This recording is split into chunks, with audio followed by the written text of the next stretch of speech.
What's the good word, y'all? DKB here. So let's talk about the elephant in the room, which is our safety position. Everybody under the sun assumed we were going to grab somebody in the draft.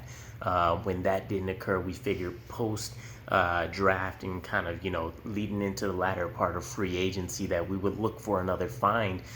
And absolutely nothing is materialized. I mean, the closest thing we have to even bringing in competition was the Marcel Harris signing, and really that's a converted safety that's looking to find a place in the linebacker room. So we're really stuck with these questions of why do the New York Jets feel comfortable, and all fingers point to, honestly, LaMarcus Joyner as the main reason why we haven't addressed the position.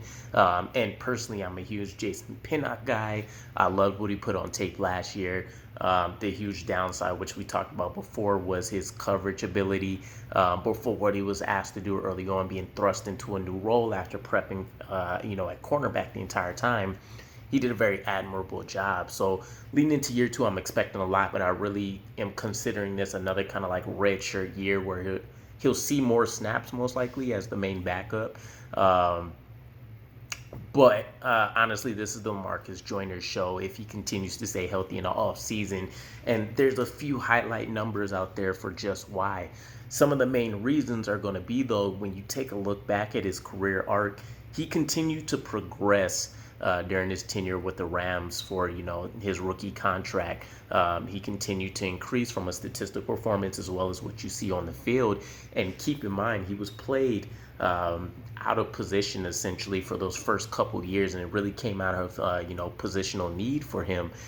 Coming out of Florida, he was playing safety, which is where you can tell he's most naturally a fit at. And the Rams at the time, the St. Louis Rams, ended up playing him sparingly as a nickel cornerback. And then in comes Wade Phillips as the defensive coordinator in 2017, and we see an explosion from a guy that hasn't seen that position in 3-4 years as safety.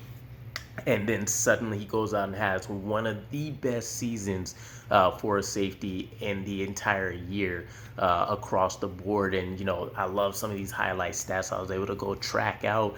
But he was the 52nd overall ranked player for the 2017 season on the top 101 list that we usually love to check in for.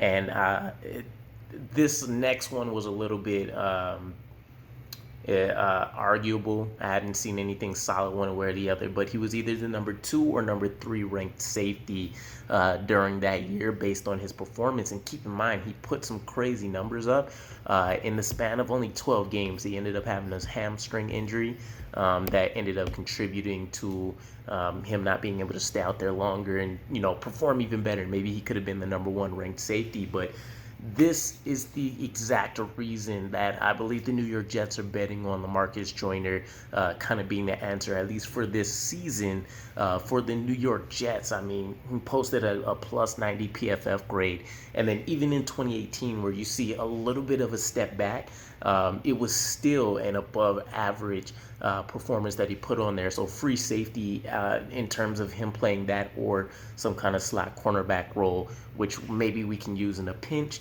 for certain packages if we want to play, a little bit bigger. It's really the main thing that we're looking at. If we just go off the 2 years that he got to actually play that, position and perform, he did so at an elite and an above average level for him. So, I can only be excited for what that means for us. Unfortunately, that pectoral issue came up last year, and we really didn't get a glimpse. But if you go back and take a look at the preseason hype and what was happening in mini camps and stuff, a lot of people were excited for LaMarcus Joyner. So we bring him back on the cheap, and I really think we can get something similar, floor-wise to the 2018 season, which will probably still service us, a top 15, top 16 safety performance. But if we can get that 2017 LaMarcus Joyner, obviously there's been a few years in between them, maybe a lost step or two, but a lot more experience in between, especially after learning from the Oakland disaster as well. I think the sky's the limit for the defense. Really, the free safety, if you want to exclude linebacker, is the missing element to this, defense and this secondary as a whole. I mean, it's really the biggest hole left that anybody would argue. So I think he has an excellent running mate in Whitehead. And then he has, a great backup option for himself as well, just in terms of being able to mentor and show support to Jason Pinnock. So either way, my argument would be that, Jason Pinnock maybe still deserves to start with LaMarcus Joyner spelling him. But honestly, if we get the LaMarcus Joyner of, years past, that's easily most likely beating out anything that Jason Pinnock will be able to do in his second year. So let me know what your guys' thoughts are. Who are you still preferring? Is it Jason Pinnock for you? Do you guys have maybe a dark horse candidate in somebody like Will Parks potentially, who's looked great in the last preseason and then injury struck him as well? Or do you guys agree that LaMarcus Joyner should be the guy for this season? With that said, I'm looking forward to you guys' thoughts, and I'll catch you again. Peace.